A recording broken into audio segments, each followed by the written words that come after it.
Alright, let's talk about making compositions. Cool, how to make them. So, the most sort of kind of basic rule you can follow when it comes to making compositions is to follow the rule of thirds, which is basically when you apply this 3x3 grid on a canvas, any canvas, regardless of the size or the aspect like ratio of it, and you sort of draw the elements of the piece to line up with the grid sort of. So as you can see, this house sort of lines up with these two grids, and this character takes up this left grid quadrant. Usually you don't want to keep your elements in these squares. You want to keep them on the line.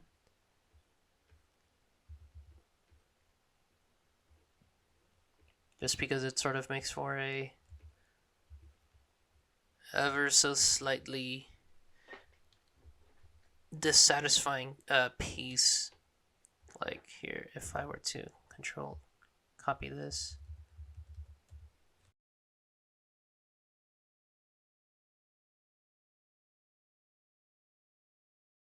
It makes for a flatter looking piece, as you can see just by looking at these two. Here.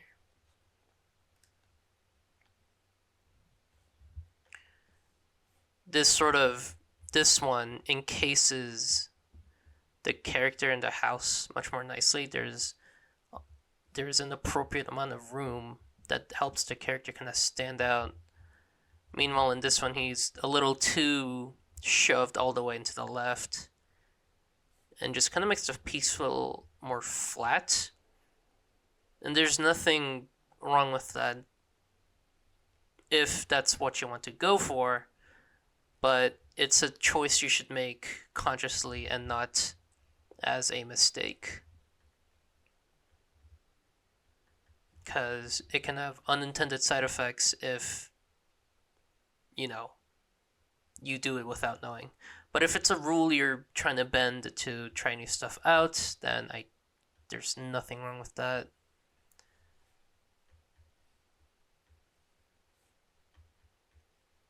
Yeah. What matters the most is if it looks good,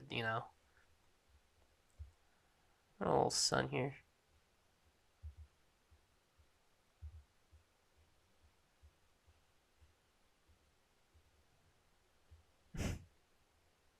Yeah. And again, this applies for any type of composition or canvas.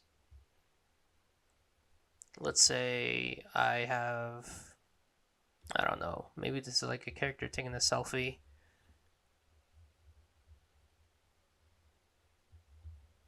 And they're like holding their phone, so that's their arm out.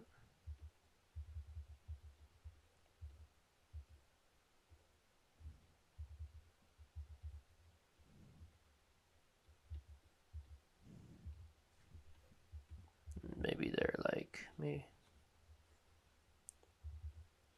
kind of doing the V, and like this hand, as you can see, is kind of lining up with this corner, and the head is kind of focused on that corner, as you can see. And maybe there's like, I don't know, like a city in the background.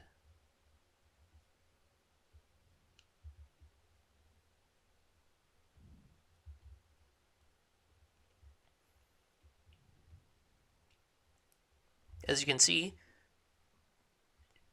not every element has to line up like, with the grid. It just has to be the sort of the focal points that should line up.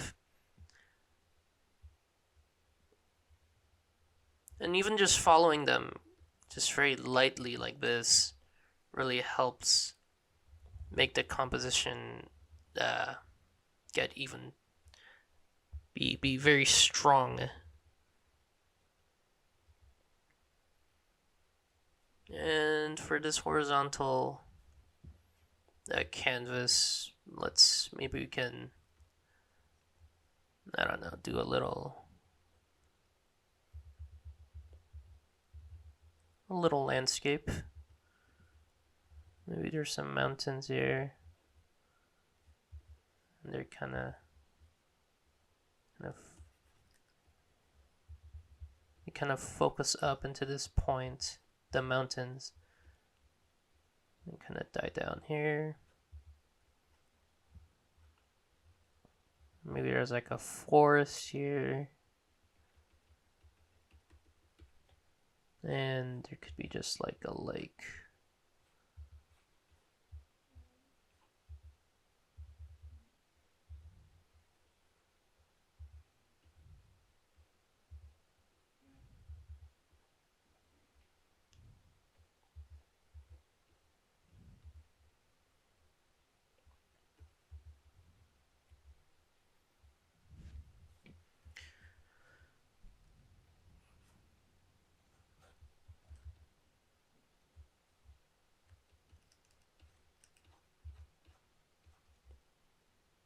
Move that up sort of to match up the grid just a bit more like that.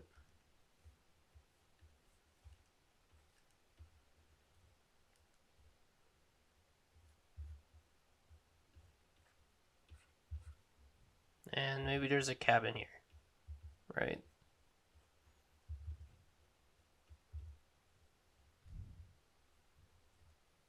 Some like a wagon. It's a pretty big wagon.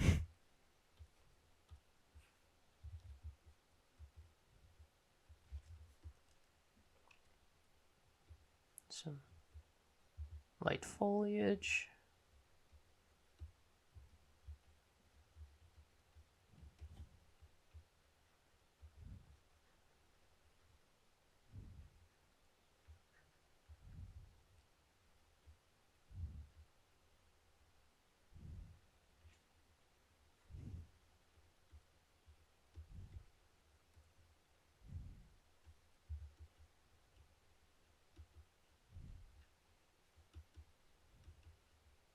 Just, yeah, rule of thirds is very helpful when it comes to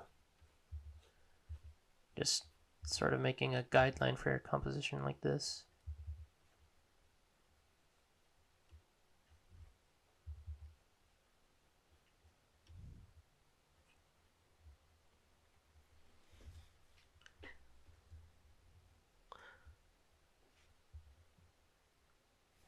And now, moving on to the next one, it is warping perspective. So I have two examples here, and this little tip is about kind of skewing the perspectives of your compositions. Specifically in this example, the figures, because most of my works is figure based or character based. So on the left here is a character pose, and it's a good pose. There's a nice line of action. It's balanced, it's centered, and all that. But it is just a little plain. It's a little flat. And if I was to say like put this in a canvas, there's a lot of just kind of empty room that I would probably have to like add other elements if I wanted to kind of just make it feel less empty or whatever, which is fine. But if I wanted to do a piece that is just kind of showcasing a character, then this is kind of it's a little awkward. And a lot of artists do the trick where they just kind of add a little square and then they color it in, and it sort of helps fill out the awkward space. And it's a good trick. It works for a reason. But if you wanted to try a method that doesn't rely on that, then you can try warping your characters so that they end up filling just a little bit more of that space, as you can see. And it can be subtle. This is just like a slightly more lower angle, and not only does it help sort of fill up the space better, it also just creates a more just interesting pose to look at, because everyone draws like this. Everyone draws front angles just because it's kind of the default that everyone comes to, including me, of course. I am no exception. So it always makes for a more eye-catching piece if you sort of do something that's a little unconventional, which is always a good thing, because it's good to stand out like this. And here is, the other example. This is more directly focused on composition. So this character on the left, it's another just kind of standard pose where, it's just a character standing, there's some empty space. I could probably fill it with a gray square if I want to make it less empty. But this on the right, I skewed the perspective to be a top-down view, and I stretched out the limbs, especially these legs out here, to sort of make better use of the space that this character is in. So as you can see, since the legs are stretched out, they take up more space on the bottom instead of having a lot more of this kind of empty room. Same with the head, it takes up more of this top left corner of the piece, of the canvas. And this arm also just takes up just a little bit more space. And as you can see, it also just kind of makes the character kind of more bold and stands out more, making the head a bigger focus, while this is just kind of flattens the whole thing. And there's nothing wrong with that, if you're just making like what we did before, just a character front view, because you just want to have like a clear drawing of your character where you can showcase all their design or whatnot, that's fine. But if you want to do something more dynamic, then here is, the way to do it.